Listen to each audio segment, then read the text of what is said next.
こんにちは。行政書士社会保険労務士の小園です。中小企業経営のちょっといい話ということで動画をお送りをしております。今回はトピックスとして2025年の法改正で注意をしたい3つの法改正内容について取り上げていきたいと思います。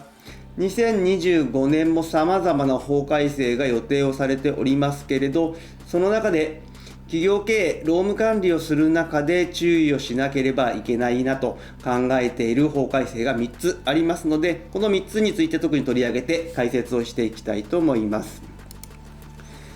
今回の概要ですけれど、まずは注意すべき3つの法改正ということで、ざっと一覧を見ていただきます。そしてその上でですね、それぞれ3つの法改正の内容、1つ目は高年齢雇用継続給付について、そして2つ目は育児介護休業法の改正について、3つ目が失業給付の給付制限の改正についてになります。そしてそれぞれを解説した中で最後に注意点とまとめという形になります。まずは注意すべき法改正3つということで、この3つについては特に2025年は注意をしてほしいと考えております。まずはですね、雇用保険法の改正において、2025年の4月の1日から、高年齢雇用継続給付の給付率が縮小となっております。もちろんですね、以前の動画で解説はしておりますけれど、高年齢雇用継続給付については、将来的な廃止というのが決まっている中で、廃止に向けて段階的に縮小をしていくという流れになっております。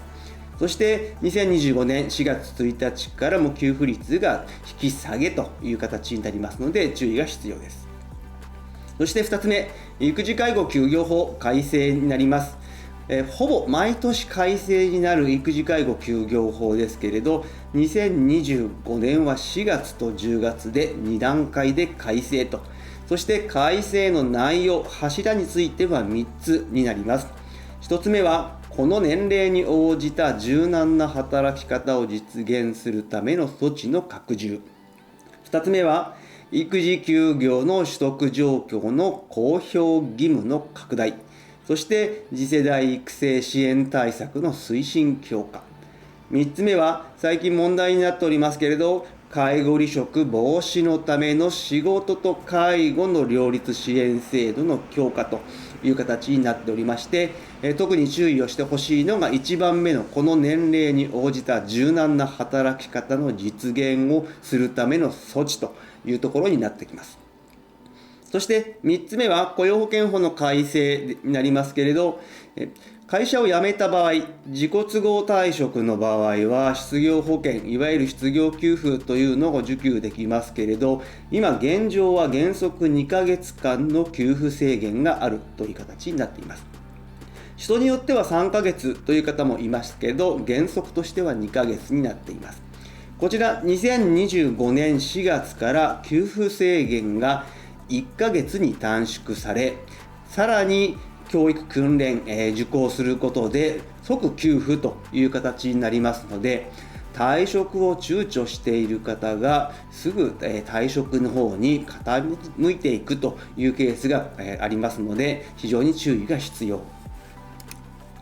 そして具体的に見ていきますけれど、高年齢雇用継続給付ですけれど、こちらは60歳以上、65歳未満の方が賃金額が60歳時点での 75% 未満だった場合に、今現状は賃金の原則 15% が給付をされているという状況です。こちら2025年4月1日から 15% が 10% に引き下げという形になります。そうしますと、会社において、高年齢者を、雇用している場合は、収入が減少する従業員というのが出てくる可能性がある。また、会社としては、高年齢雇用継続給付の補填を見込んだ賃金制度を構築している会社もあるかと思います。そういう会社はですね、賃金制度の見直しが必要という形。そしてその際にですね、正社員と非正社員との間での不合理な待遇差、いわゆる同一労働同一賃金の待遇差についても配慮した上で賃金制度を見直しする必要があるというところになります。そして2つ目、育児介護休業法ですね。今回のポイントは、この年齢に応じた柔軟な働き方を実現するための措置の拡充ということで、こちら具体的には下に書いてありますけれど、A から E までの内容という形になっております。ただし A の働き方の柔軟化措置、そして E の仕事と育児の両立に関する意見聴取、配慮の義務化に関しては2025年の10月から施行の予定となっております。そして特に気になる注意をしてほしいのが A の働き方の柔軟化措置ですけれど、こちら具体的にいきますと、ではどういう柔軟化措置なのかといいますと、会社の中で3歳以上小学校就学前の子を養育する労働者がいる場合ですね、事業主はこの表の下に書いてある内容から2つ以上選択して講じなければならないとなってきております。どういった内容を選択しなければならないかというと、始業時刻等の変更、テレワーク付き10日以上、短時間勤務、新たな休暇の付与、年間10日以上、そしてその他保育施設の設置運営等となってきます。いくつかあるんですけれど、現実的にはですね、上の3つ、始業時刻等の変更、テレワーク付き10日、短時間勤務になってくるのではないでしょうか。この3つのうち2つを選択するという実質的な選択になるかと思いますので、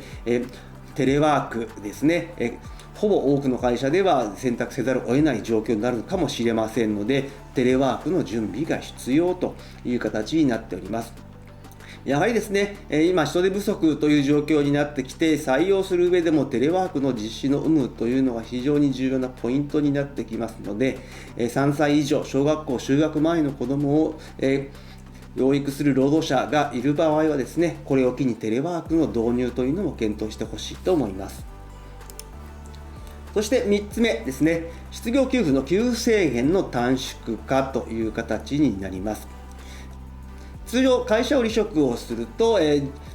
受給資格の決定が受けて待機期間、これは7日必ず決まっていますけれど、その後ですね、給付制限というのを、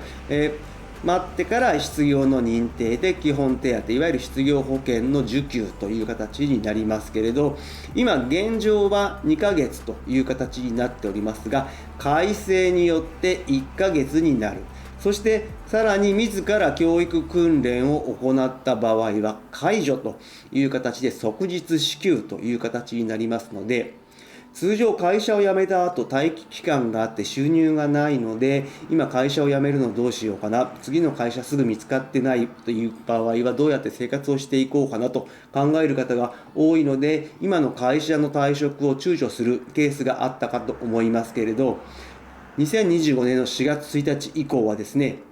自ら教育訓練給付を行った場合は即日支給、給付という形になりますので、自己都合退職が非常に増えてくるのではないかと懸念をしております。そういった中で今現状の労働者の退職以降ですね、今の心情等を確認をする必要があるかと思いますので、非常に労働市場が流動化が活性化してくるかと思います。そして最後に注意点とまとめになります。柔軟な働き方、育児介護休業法の改正で柔軟な働き方の推進という形になっておりますけれど、今回はですね、育児といった部分ですけれど、やはりですね、介護の部分でも重要になってきます。そして人材確保する上でも柔軟な働き方というのが重要になってきます。働く場所の柔軟性ですとか、働く時間の柔軟性についても今現状の会社の働き方見直す必要があるのではないでしょうか。また従業員のケアですとかフォローを行っていただきたいと思います。やはり退職がですね、今後しやすくなるという状況になりますので、退職離職が発生する前に従業員のメンタル面での確認相談等を行ってください。中小企業において人材確保、そして定着の鍵というのは中小企業ならではですけれど、きめ細かな個別対応だと思っています。従業員から定期的にヒアリングをすることによって、今の現状の働き方への満足感、不満、ヒアリングをして改善に取り組んでいってほしいと思います。今日の内容が明日からの経営にちょっとだけ役に立つことを願っております。ご視聴ありがとうございました。それではまた次回。